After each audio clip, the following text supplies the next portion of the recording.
Hi hello friends, welcome to Mouni cine updates.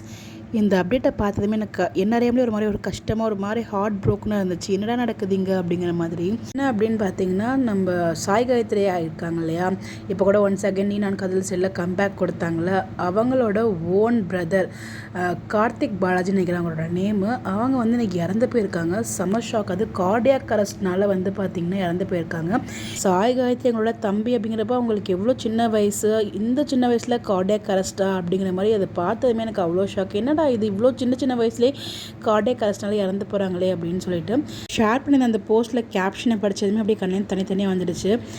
என் உடன்பிறப்பை இழந்துட்டேன், last my brotherhood. என்னடா உனக்கு அவ்வளோ அவசரம், அக்காவை தனியாக விட்டுட்டு இப்படி போயிட்டியடா, ஏண்டா தம்பி அக்காட்ட திரும்பி வந்துடுடா, நீ இல்லாமல் எப்படி இருக்க போகிற. அவங்களே கார்டியாக் அரெஸ்ட்டுங்கிறதே மென்ஷன் பண்ணியிருக்காங்க. இவ்வளோ சின்ன வயசில் இந்த மாதிரிலாம் நடக்கிறதெல்லாம் பார்க்கும்போது ஒரு விஷயம் மட்டும் சொல்கிறாங்க, அடுத்த நிமிஷம் யாருக்குமே நிச்சயம் இல்லாத இந்த உலகத்தில். So every moment, each and every moment, நம்ம கிடைச்ச ஒவ்வொரு மொமெண்ட்டும் வந்து நம்ம என்ஜாய் பண்ணணும். ஸோ நம்மளோட ஹெல்த்தே ரொம்ப ரொம்ப முக்கியமாக பார்த்துக்கணும் அப்படின்னு இதில் நான் மென்ஷன் பண்ணுறேன்.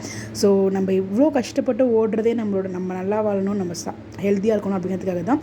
ஸோ அதுக்கு ஹெல்த்துக்கும் ஒரு ஸ்பெஷல் இம்பார்ட்டன்ட் கொடுத்தா நல்லாயிருக்கும் நான் ஃபீல் பண்ணுறேன். சாய் காயத்ரி அவங்க ஃபேமிலி இந்த ஒரு மிகப்பெரிய துயரத்துலேருந்து மீண்டு வரணும் அப்படின்னு சொல்லிட்டு கடவுள்கிட்ட ப்ரே பண்ணிக்கலாம். ஸோ உங்களோட ஃபேமிலிக்கு ஆழ்ந்த இரங்கலையும் எம்சியூ சார்பாக தெரிவிச்சுக்கலாம். உங்களோட ஆன்மா சாந்தியடைய கடவுள்கிட்ட ப்ரே பண்ணிப்போம்.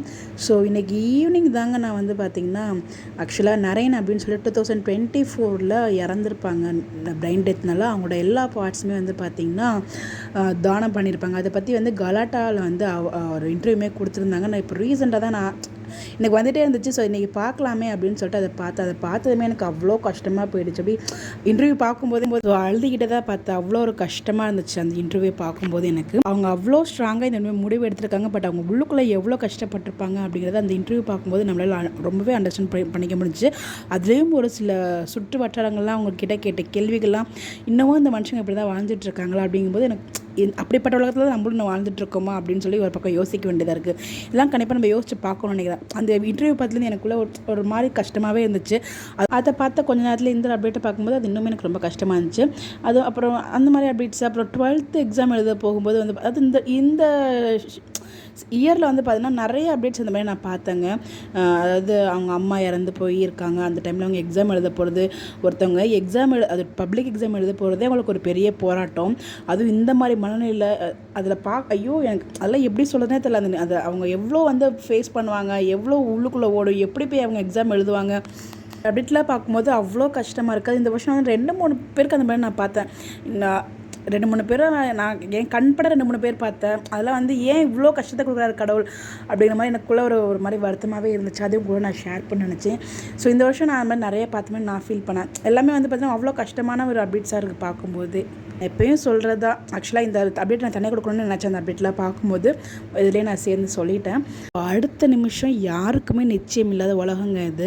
ஸோ அவங்க ஏழையாக இருக்கலாம், பணக்காரங்களாக இருக்கலாம், நல்லவங்களாக இருக்கலாம், கெட்டவங்களாக இருக்கலாம். இந்த உலகத்தில் மனுஷனாக பிறந்த யாராக இருந்தாலும் அடுத்த நிமிஷம் யாருக்குமே வந்து நிச்சயம் இல்லை. ஸோ அப்படிப்பட்ட உலகமாக தான் போயிட்டுருக்கு. திடீர்னு எந்த வயசில் இப்படி ஒருத்தவங்க டான்ஸ் ஆடுறாங்க, அப்படியே விழுந்து சாகுறாங்க. அதெல்லாம் பார்க்கும்போது அவ்வளோ கஷ்டமாக இருக்குது. எல்லாக்கிட்டையும் சொல்கிறது என்னென்னா, ஸோ இருக்கிற ஒவ்வொரு மொமெண்ட்ஸும் நம்ம என்ஜாய் பண்ணிட்டு ஹாப்பியாக இருப்போம். நம்மளும் சந்தோஷமாக இருந்துட்டு மற்றவங்களும் சந்தோஷமாக வச்சுட்டு நம்ம ஹெல்த்தையும் பார்த்துக்கணும். ஹெல்த்தையும் ரொம்ப முக்கியமாக பார்த்துக்கணும் அப்படின்னு சொல்லிட்டு இந்த ஒரு நேரத்தில் நான் கைண்ட் ரெக்வஸ்ட் வந்து வச்சுக்கிறேன். நம்மளோட ஹெல்த்தை நம்ம தாங்க பார்த்துக்கணும், வேறு யாரும் பார்க்க முடியாது. ஸோ முடிஞ்சளவுக்கு நம்மளும் ஹெல்த்தியாக இருக்கலாம், அதே மாதிரி என்ஜாய் பண்ணிவிட்டு மற்றவங்களும் ஹாப்பியாக வச்சுக்க ட்ரை பண்ணலாம்.